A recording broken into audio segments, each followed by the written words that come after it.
Bloomberg Audio Studios. Podcasts, radio, news. Carrol Massar along with Stephen Carrol. We're live here at the Plaza at the Earthshot Prize Innovation Summit. And really great just talking with Jen in terms of the innovators for the Earthshot Prize, looking at things like food waste in particular, and the UN has some data about that. Yeah, that's right. Look, this is something that they're stressing, that how we eat and how food is produced is going to be one of the key issues when it comes to tackling what's going on in the future of the climate as well. We're looking ahead towards the Global Business Forum taking place here in the Plaza as well. But we want to talk a little bit about the selling, the production of food and where the pressures come to that, and how we think about doing that more environmentally friendly as well. This in a day we've also had Consumer Confidence Data out too. Exactly, right. So we all tie it together with this next guest. Whole Foods Market CEO Jason Buechel is back with us. He's actually at Bloomberg headquarters in New York City, but the last time I spoke with him, Jason was back at Milken in May. Great to have you here with us. I do want to start with, though, the greening of all of the food that we eat, how it's produced, how it's sold. Talk to us about sustainability issues at Whole Foods, how that is front and center, or what you guys are doing to make it front and center. Hi, Carrol and Stephen. So happy to be here.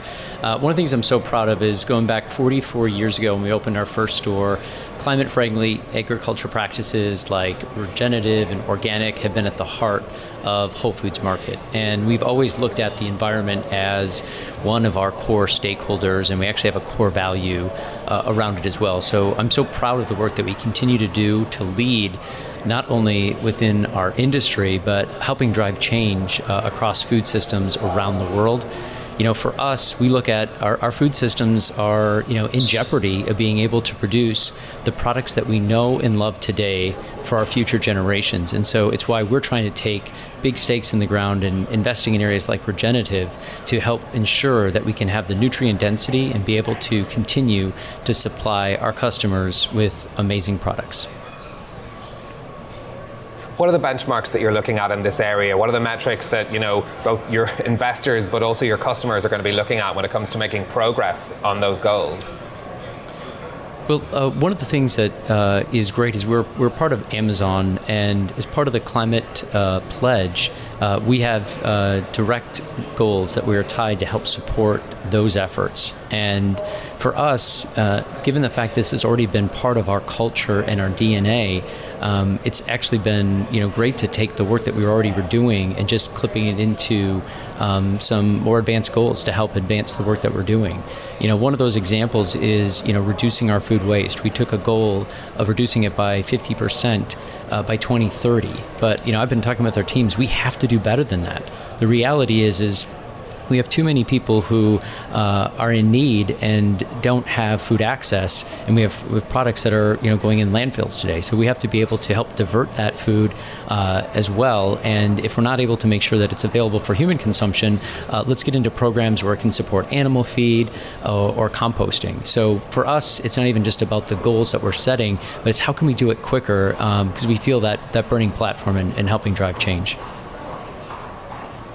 Well, Jason, let me put that question to you because, it is certainly part of your DNA in terms of Whole Foods, thinking about sustainability, organic, regenerative. But having said that, how do we do it faster? Yeah, well, I think one of the things we need to do is engage customers and ultimately make sure that they understand the choices that they're making at the shelf and how it's going to impact future generations. One of the things that I'm really optimistic about in this space is, looking at Gen Z. We've been doing some customer insight work in this space, and what's exciting is, 70% of Gen Zers say they support climate-friendly agriculture, and 55% of them are saying they'll actually pay a premium for that product. And, looking at customer insights before, there's a lot of times customers will say one thing, but they do something else. Even if a quarter of the folks actually respond accurately here, that's progress. And as we can work with more and more suppliers in finding ways to implement, regenerative and climate smart agriculture practices, including organic, there's actually upside across the stream. The reality is that we can actually improve the margins for farmers. We can actually, take out costs across the supply chain systems, and at the same time, we can deliver a higher quality product that's actually better for the environment. You've also been doing this though at a time when production costs are getting higher as well, and I wonder how much of a hit Whole Foods is having to take on trying to control costs for customers, and how much more. You say that customers are willing to pay more for sustainable food, but how much more? Yeah, I think that it depends upon the product and the category. And one of the things we're really trying to do is make sure that we can serve customers across a very broad spectrum.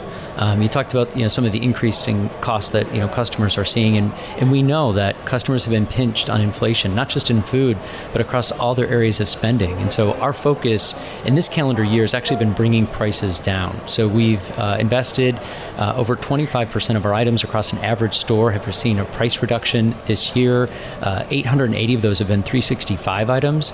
So they've been at the opening price point, if you will, creating a great opportunity for value for customers without sacrificing quality.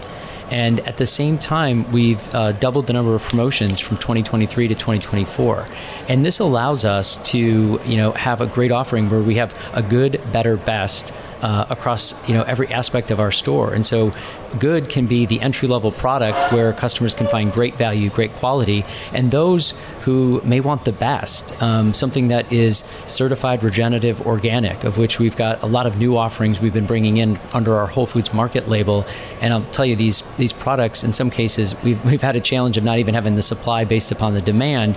It's been great because customers who really align with that ethos and want to be able to support those efforts, we're able to provide those products as well. So having that broad spectrum where any customer can have accessibility to Whole Foods and have great quality product is one of our goals here. And at the same time, supporting the environment. Hey, Jason, one thing we've got to ask you, U.S. consumer confidence unexpectedly falling the most in 3 years, concerns about the labor market. Having said that, I am a consumer who trades down. I'm okay if it's not the brand name right now. And I know you guys have a 365 brand name. What are you seeing with consumers? Are you seeing strains? And I know your consumer is a higher income consumer, but what are you seeing with consumers?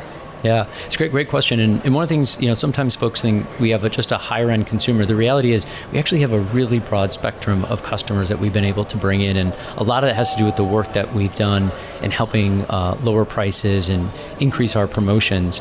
And one of the opportunities that I think that we have in this space is make sure that customers have options. And one of the things that we've seen more recently is customers have leaned in areas like ground proteins. So you take ground beef, ground turkey, ground chicken, ground lamb.